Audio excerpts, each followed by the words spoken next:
I'm Chris, that's Tyler, and today we're going to be reacting to this. The Browns are said to be looking for wide receivers. Is that what we Yeah, heard there's last a night? lot. There's a lot of wide receiver chatter out there with the Browns and AB sniffing around. Garrett Wilson name is popping up right now, Chris. Okay. You like that, Riz? Oh God, I would. They could use Garrett Wilson. drive to That New York seems to like get such an Andrew Berry move because Garrett Wilson seems to be on the outs in New York because they have a new regime and he's been there's video of him fighting with Aaron Glenn, who the owner backed yesterday. Actually, We'll take him. We'll take him. We'll in a take heartbeat. him. Yes, heartbeat. Just like that started what I guess was a wild social media storm about the potential of Garrett Wilson to the Browns. And it's funny the line in there. This feels like such an Andrew Berry move. What? Landing a top 5 potential receiver right now and fleecing the Jets, which is a suggestion, feels like an Andrew Berry move. Which Andrew Berry have y'all been watching? But anyway, Tyler. He did go get Amari Cooper in a trade, not in the middle of the season. Amari Cooper was already aging. His sprint speed has dropped. His production had dropped. I'm just giving you what he did. I'm not saying it was Garrett Wilson-esque. Landing Garrett Wilson would be a masterclass of a GM move, would it not? It depends on the price. Okay. But it could be. When you heard this clip, what was your first initial reaction? That would be cool. Of course. It'd be a lot cool. Remember, have you seen the movie Days of Confused? Yeah. It'd be a lot cooler if you did. Yeah. Were you giving it any thought? Did you believe in it? Is this my initial reaction was, yeah, I'll believe it when I see it. Okay. And that's probably fair when you see hypothetical trades. Obviously, like in sports, you don't really, or not just sports, in the NFL in particular, you don't hear this much smoke and then a trade happening to that team. Yeah. Because I think there's what happened across media, across a couple of different teams. When the video came out of, the backing of Aaron Glenn and, Garrett Wilson, not loving his situation, which is fair, not loving some of the play calling, there's about 4 or 5 teams that on their local radio stations said that same thing about trading for Garrett Wilson. I think the Cleveland thing, has a little bit more to it because Garrett Wilson is from Ohio, played high school ball in Texas, then played at Ohio State. So there's that inner Ohio State love. I worry. I think it'd be a home run if you can get him for the Lowski.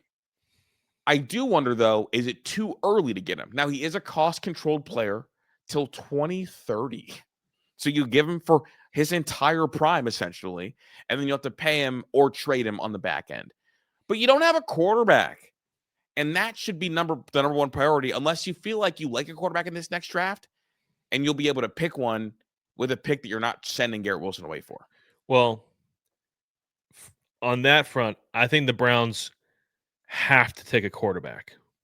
They have to. I need you to go get one of these top 3 quarterbacks. I think you got to do it. It's got to happen. In that regard, who's Tyler McCormick's top 3 today as it stands? Top 3? I don't have an order yet. No order. Just who's in your bubble? Mendoza. Yep. Ty Simpson. Yep. That's where the third gets a little mucky right now. Yeah, that third one's so dicey. Because you could go Dante Moore because I think the talent's there, but I think he's the least of the 3 that I just named. He's the least NFL ready. He's the most talented, but the highest bust percentage. Yeah. So, there's that one. I'd have to really dig into it. Yeah, really dig into that third one. Who I feel, but I think it's very clear who the top 2 are right now. Yeah. As of right now, I think and Carson Beck last Friday bonered it. Hell no, never would. I wouldn't take Carson Beck with a 7th round pick. Okay, that's fried. I'm not doing it. Fried, but hurt. I'm not doing it, so quit asking. So essentially, back to the Garrett Wilson question, you would have to center a package around the Jacksonville Jaguars' number 1 pick. The only way that I'm doing this trade, I'm not doing it for 2 firsts. Okay. The Browns are not in a position to give up high-end draft capital when their talent roster is so bad. There's so many holes they need to fill. I think it would cost 2 firsts, but I have discovered that I am in a minority there. Yeah, I think your bias to G5 is very, very strong. Well, I think You're not even biased. You're just allegiances to him are very, very I strong. just think very highly of him based on the talent, and I also believe that him being cost controlled through his prime and already having the signing bonus makes him incredibly, incredibly valuable. I think I would trade the Jacksonville first, Mhm. a second next year, and a player. I think if I think the offer that you make if you're Andrew Berry and it's a take it or leave it offer is Njoku in that first. If they say Absolutely. yes, awesome. If they say no, hang up the phone, block their number. Because Yeah, if they say no to that, that means they're probably operating in not good faith. I mean, that's Njoku is the thing that's what are they getting for Njoku? Because he's a free agent after the season. That's I why I mean, don't know if Njoku's a great pick. you're getting that first, and then you're getting off over $100 million in Garrett Wilson. Yeah. Yeah, I mean, listen, the other thing that I'm taking into consideration is the fact that Woody Johnson is is an idiot owner, and his Yeah. 2 children are running the organization. And they're doing it So like I'm it's taking advantage of him and them Yeah. easily. There's just no way I'm giving up 2 firsts. I'm just not. Because the reason why I feel good about giving up the Jacksonville pick is because I know for a I shouldn't say that for a fact. The chances of that pick, whoever they pick, being better than Garrett Wilson is so low Yeah. that it's not even like I know what I'm getting with Garrett Wilson. I'm getting Yeah. a top 10 receiver, a legitimate top 10 receiver in the NFL. So like that's a no-brainer if you can get it for just the 1 first. And then 2 first, I can't do it. I just can't. Well, and here's the other part of it. Like you want those 2 first available on draft night to do what? Trade up if I have to. Bingo. And so that takes your flexibility away. Correct. But if I know that I'm getting, Garrett Wilson, yeah, makes me feel better about it. No, it does, but also like what if you fall in love with Ty Simpson and the other 2 are not, or like come draft time are like not what you would want. Then it's like, oh, well, if you don't have Ty, you don't have the quarterback, then it's like the whole thing's buckled. Yeah, well then I just feel like they're in a position right now. Here we go, Tyler. Here's the scenario. The Browns get pick 4 with their pick. They traded their second first round pick and for Garrett Wilson, and then 1 and 2 off the board of the quarterbacks. And now you're stuck at 4 with that vaunted 3rd quarterback option. So you're saying that trading up to number 2 is no longer an option? Well, I'm saying like you get to draft night. If I get to draft night and I have the 4th pick, and I think that one of those 2 quarterbacks is not going to get to me, I'm making a move to get up. I have to do it. So you're sacrificing like future picks for that risk. Okay, so I was going off what you said before is you need as many picks as possible. That's but priority number 1 is getting the quarterback.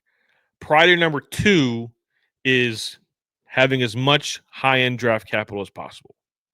Okay, check. But I have to find the quarterback. Until I have the quarterback, nothing matters. Yeah. Nothing. Because a franchise people are saying, well, you don't have any offensive line, you don't have receivers, how are you going to develop them without all that? Because a franchise quarterback overcomes all of that. They make everybody better. They make everything right. That's what they do. That's what they're paid. That's why they're paid the most money in the sport, because they are that. Well, that's what makes a franchise quarterback, someone who can win when things aren't perfect. Right. And then what happens is, okay, so we have all the pieces around and we get the quarterback. Well, then when it comes time to and then he becomes the franchise quarterback, I got to pay him, and now he no longer has those things. Yeah. So it's like that's the rookie quarterback theory. So it's like find me the guy, and then we'll figure it out from there. But I have to have the guy. Yeah.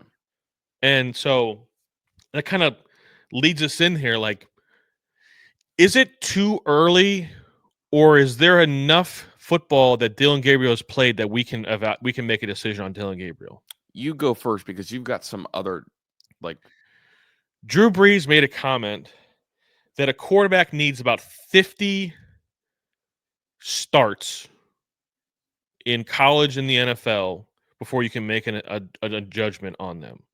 Because most quarterbacks that come out in college and they've what 25 to 30 games, roughly. 2 years of starting college football, right? Let's just say 25 to 30 games. And then they get another 2 seasons in the NFL. That's what basically Drew Brees is saying.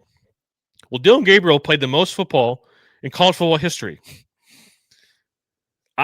In my opinion, I think we can make a decision on Dylan Gabriel. Not only do I agree with you, I think you can make a decision even sooner than that. I think a lot of these guys, when you draft them, when you draft a 4th round, 5th round quarterback, you're not thinking, okay, we need to get them to 50 starts before we can decide if they can play in the league or not. No. A lot of times we know after 2 full seasons of college football, by the time here we go, we need to know if we should give you a shot to start NFL football games by the time you leave college. Unfortunate as it is, we need to know. I think that we all knew that Dylan Gabriel was drafted to be a backup quarterback. That's the destiny. You know what's funny is that I saw some people comparing Dylan Gabriel to Cam Ward because their numbers are similar. Mm-hmm. I don't need my rookie quarterback to be winning a million all the games. The difference between Dylan Gabriel and Cam Ward, besides like the obvious talent gap, like the size, the arm strength, the speed, all those things, is that he's making NFL throws. Dylan Gabriel, whether he's being asked to make them or he's just not making them, either way, he's not making any NFL throws through 3 games. And like, okay, so you want to say, well, his first start, like we can't grade him on his first start.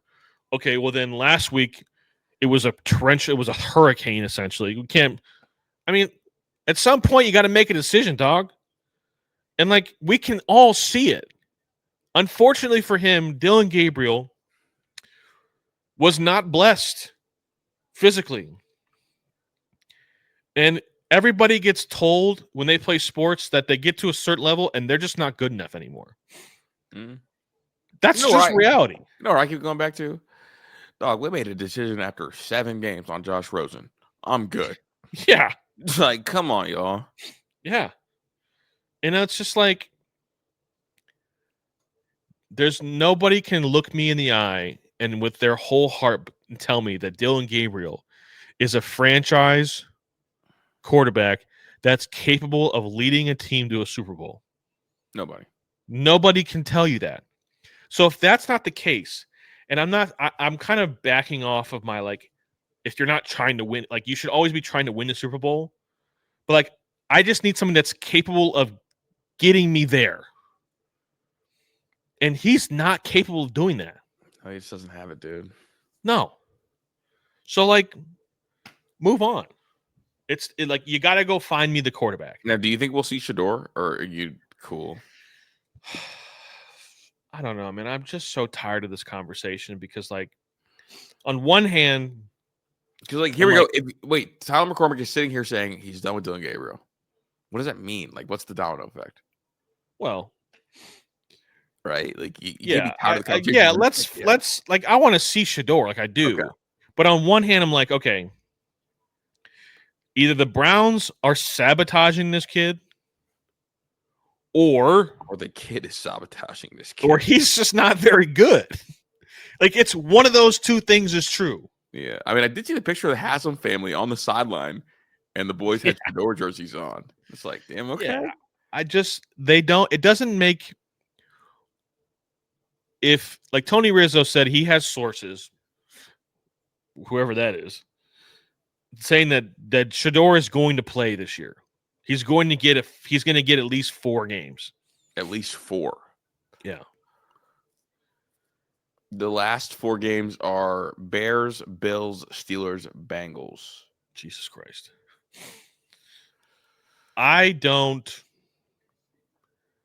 To be honest with you, I don't think either one of them are good enough. I would like to see Shedeur. I would like to see Shedeur as well, but I feel like I want to believe, and this is the optimistic Cleveland fan in me. I want to believe that if he was good enough, he would be out there right now. If he was good enough, if he was better than Dylan Gabriel, he would be out there. I think that you can't take that viewpoint because we have not seen Shedeur get any kind of reps that would even suggest a potential evaluation is being made. Right. You're saying that you don't think it's a real evaluation is being made? Well, no. Or that he's like not good enough? I don't think a real evaluation has been made on Shedeur.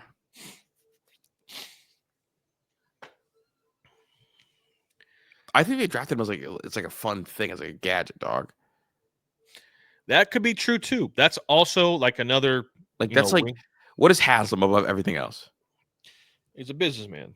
It's the Jerry Jones thing. Remember Jerry Jones wanted so bad to draft Manziel until they locked him in a closet on draft night? Like they said, no, we're not doing this. Yeah. The whole I'm over the Shedeur thing, and it's not Shedeur's fault. I'm not over the Shedeur thing because of him. I'm over it just because it's a distraction. I think at the end of the day, when we look back on it, it's an irrelevant story. Mm-hmm. Because I don't think he's good enough. I don't think he's going to play, and I think they're going to draft the guy. They're going to draft a quarterback. I think I'm interested to see what it looks like. I think that's going to be there's no doubt that I want to see what it looks like. No doubt. You know how I feel how I feel about Shedeur? I feel the same. I feel like the coverage is like the Spider-Man meme with Bronny James. Yeah. I think that's what it is. And if Bronny James, if LeBron and Bronny were in Cleveland still, I'd probably feel the same way about talking about Bronny James. Yeah. No, I'm just the coverage of him because it's like Shedeur is not just like a Browns story right now. It's like a national story. And honestly, I think I was much more open to talking about it during training camp. But when the game started, I'm like, but here we go. But with that being said, you've also now suggested that we're done with Dylan Gabriel. Like who do you want to see? Yeah, I'm definitely absolutely 100% in on I want to see Shedeur Sanders 100%. Yeah. I'm just not holding out hope that he's the guy because I don't think he is. And then it's like, who would you rather see this year? Deshaun Watson or Shedeur? I need to make this so crystal clear. So unbelievably clear that I never want to see Deshaun Watson play football in Cleveland ever again. Like, never been more serious about something in my whole life. That's not true. I'm very serious about my family. Yeah. But when it comes to talking about sports, I've never been more serious. I don't ever want to see Deshaun Watson play football for the Browns ever again. That's funny. I like that. That's good. Not only because he was ass when he played. The whole thing just reeks of just bullshit. The whole situation. Mm-hmm. If I was Jimmy Haslam, I would have paid him all of his money up front and said, go away. I don't want to see you ever again in my life. Yeah. Here's your money. Get the fuck out. Hit the road. So it is what it is. I have a trying to turn the page on this. You have a philosophical question. Last week, the Browns forced 3 interceptions. They blitzed more last week defensively than they had all season. Yeah. Considering how anemic the offense is, should Jim Schwartz be calling plays designed to cause chaos and create turnovers at the risk of giving up big plays? From the second quarter on, yes. Why? The second quarter on? Because if your offense scores early in the first quarter, then I don't want to risk the big plays. I just want to suffocate and squeeze and then play ball control football. But if the offense looks anemic, which I think it usually has, I think you can run the risk of getting hyper aggressive in quarters 2 on. The certainty of the Browns offense looking anemic is the same level of certainty that I have to pee first thing in the morning. Okay. I will push back. I think Quinshawn, you can see the rhythm in Quinshawn early enough. Jesus. You know, you're right. You tried so Blitz, hard. Bama blitz. I tried. I'm just saying, like, Dude, if you're going to go I down, think Quinshon's really, really damn good. Get him the ball 10 times in the first quarter and see what the offense looks. And it's like, okay, if it's anemic and Tyler has to pee, then yeah, blitz, Bama blitz. I have to, guaranteed. It's the first thing I do every day. Literally, for the last, I don't know, 32 years of my life, the first thing I've done every morning is take a piss. Yeah. I'm just like, if we're going to go down, let's make it fun. Yeah. And if you do cause enough chaos and you get turnovers, you're basically doing it for them. You know? Yeah. I mean, what's the point? I mean, seriously, what's the point of having the number 1 overall defense if you're still going to lose? Yeah. I mean, just go get them. Go get them. Come back with them. Why not? Yeah. I like the idea. Browns at Patriots. It's -7 points. Yeah, -7. Yeah, the -7. The over under is 40.5. Do you think Mike Vrabel feels a certain type of way that he just got let walk out the door, or does he not really care? Yeah, or do you think he doesn't really care? I think he doesn't really care, but I think if he sees an opportunity to go belt to ass, he'll go.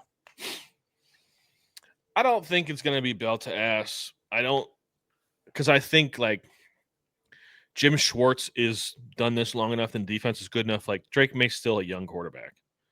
This is still going to be a tough offensive game for Drake May, in my opinion. Yeah. I think he's improving a ton. Might be the most improved player in the NFL. But I mean, he's Justin Herbert. Yeah. Also, I would like to give my flowers because you and I had a debate before the season around draft time, actually. Better NFL upside in future. And I said, Quinshon, you said Treyway. Match it up against each other. Yeah, I was wrong. Honestly, it's just because Trey's vision. That's it. I was always concerned. I just thought that they would use him way more in the passing game. And he would make the impact there. And he would be able to have a big play. Maybe a big play every other game. But he must just be lost out there. Dude, it's just do you think Mike Vrabel strikes you as to let me spray the ball to the running backs? That's what you're suggesting. You're talking about a running back catching the ball in the throw game. When you say it like that, I guess not. That's what I'm saying. Every down backs that can get me 3-4, 3-4, 3-4 and keep me on the chains are going to get more carries and be better long term. Think about who the top running backs in the country in the NFL are. Bijan Robinson. Oh, I hear you. I said I was wrong. Goddamn. No, my bad. I was just more talking about the philosophy of that kind of style running back. I think honestly, what I think had a lot of people really high on Trey is Jahmyr Gibbs. Yeah. And that's what I thought too. And yeah, I was wrong.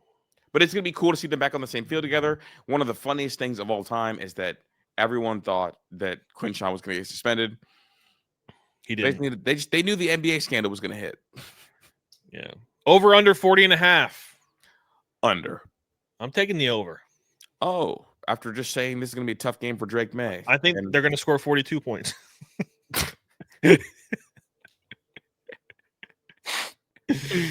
You're annoying. I got the Browns losing by 10. Okay. It feels a little bit closer than the score would indicate.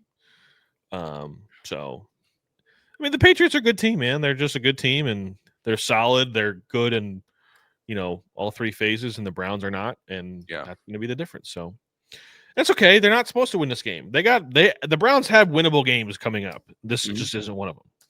So, we'll see. And winning in Foxborough is not easy to do. No, not at all. So yeah. This was your idea. We have a special edition of the of Hear Me Out. Yeah. Top 5 draft of Halloween candy. Am I picking my 1 through 5, or am I going then you're going? I think we're gonna alternate. Okay. You want the first pick or no? Well, I guess should we do that? Do you go twice if I take the first pick? Yeah. So we snake draft it. I'll take the second pick. I'll go second. You can have the first pick. So I got the first pick. Yeah. My first pick. Reese's. Okay. Good pick. Very. That's the unanimous, number one overall pick. He's Yeah. done a great job. It's been a classic. It's a formula that's proven to work. The Yeah. ridges on the edge. They're easy to eat. The chocolate peanut butter undefeated combo. It just works in the playoffs. Reese's Peanut Butter Cup first overall pick. I got Snickers. Okay. And then back around, I have the little packets of Sour Patch Kids. Okay. So you went a little bit of boomer bust potential with the Sour Patch Kids, and then you went with the classic staple in the Snickers. Yeah. I can get behind that. For me, this next pick is easy. Likely the second best player in the draft, Kit Kats. Halloween Kit Kats bang. They bang in a real way. And for me, it was an easy no-brainer. I can't believe that this foolish GM would allow him to slide. If he continues, making these foolish picks, we'll compare him to Andrew Berry. With the next pick, I'm going back to chocolate because I think, like the trenches with Halloween candy, chocolate wins, and Twix. So I have now cornered the market. That was my pick. That was the one. Was gonna be my next pick. Reese's, Kit Kat, and Twix. I'm up to a 30-0 lead right now. You're not up to a 30-0 lead right now. Okay, it's 30-28. Yeah. So you're acting like I took candy corn. Taking Sour Patch Kids was a big risk. Hey man, I want a little variety. I'm a candy. Hey, that's fine. That's fine. You don't know what's coming next, but I got you. So you're up. So you're gonna hate this pick, and I'm okay with it. Mm-hmm. I want the white chocolate Hershey's cookies and cream bar. Oh my God. Did you just draft Paxton Lynch? That is a crazy stray. Oh, that is an absurd pick right there. Obscure. It's not. It's not. It's not. And don't you have the next pick too? I do have the next pick. And then I'm going to take.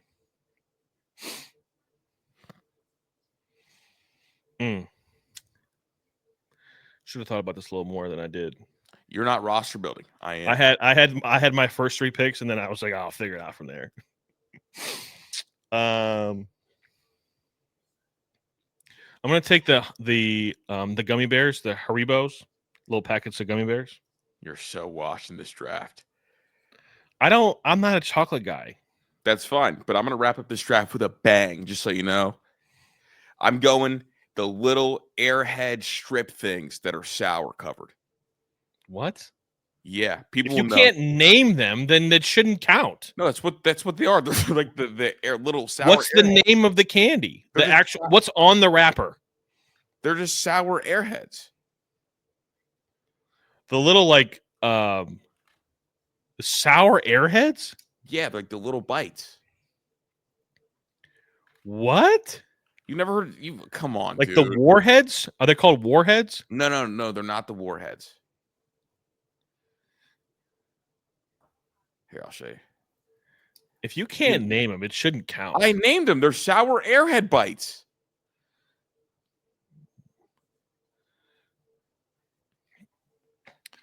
Okay. You've never heard of these? I heard of these from someone at our church.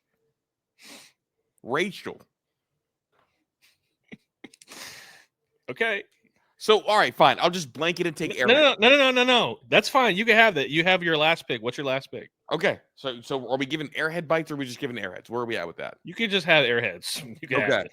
And then for the last pick in the draft, this is where I'm going value, where you didn't go value. I'm going nerds. Yeah. So nerds.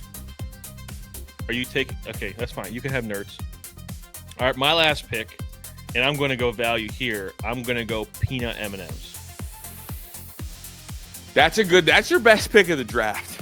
I feel like my draft got derailed by you not knowing about the Airhead bites, but that's a good pick right there at the end. That's good. Yeah, peanut butter M&Ms. My draft has variety. So does mine. No, it doesn't. It's all chocolate and then a bunch of bullshit. No, I mean, Here's the thing. There's a couple things. The star that got left on the draft board, maybe because of the slot money, is Skittles. Yeah, I'm not a big Skittles. I don't like the aftertaste, but I feel like I just get like a Skittles glob in my throat. I agree. Pause. Yeah, 100%. Pause. All right. But you know what I'm talking.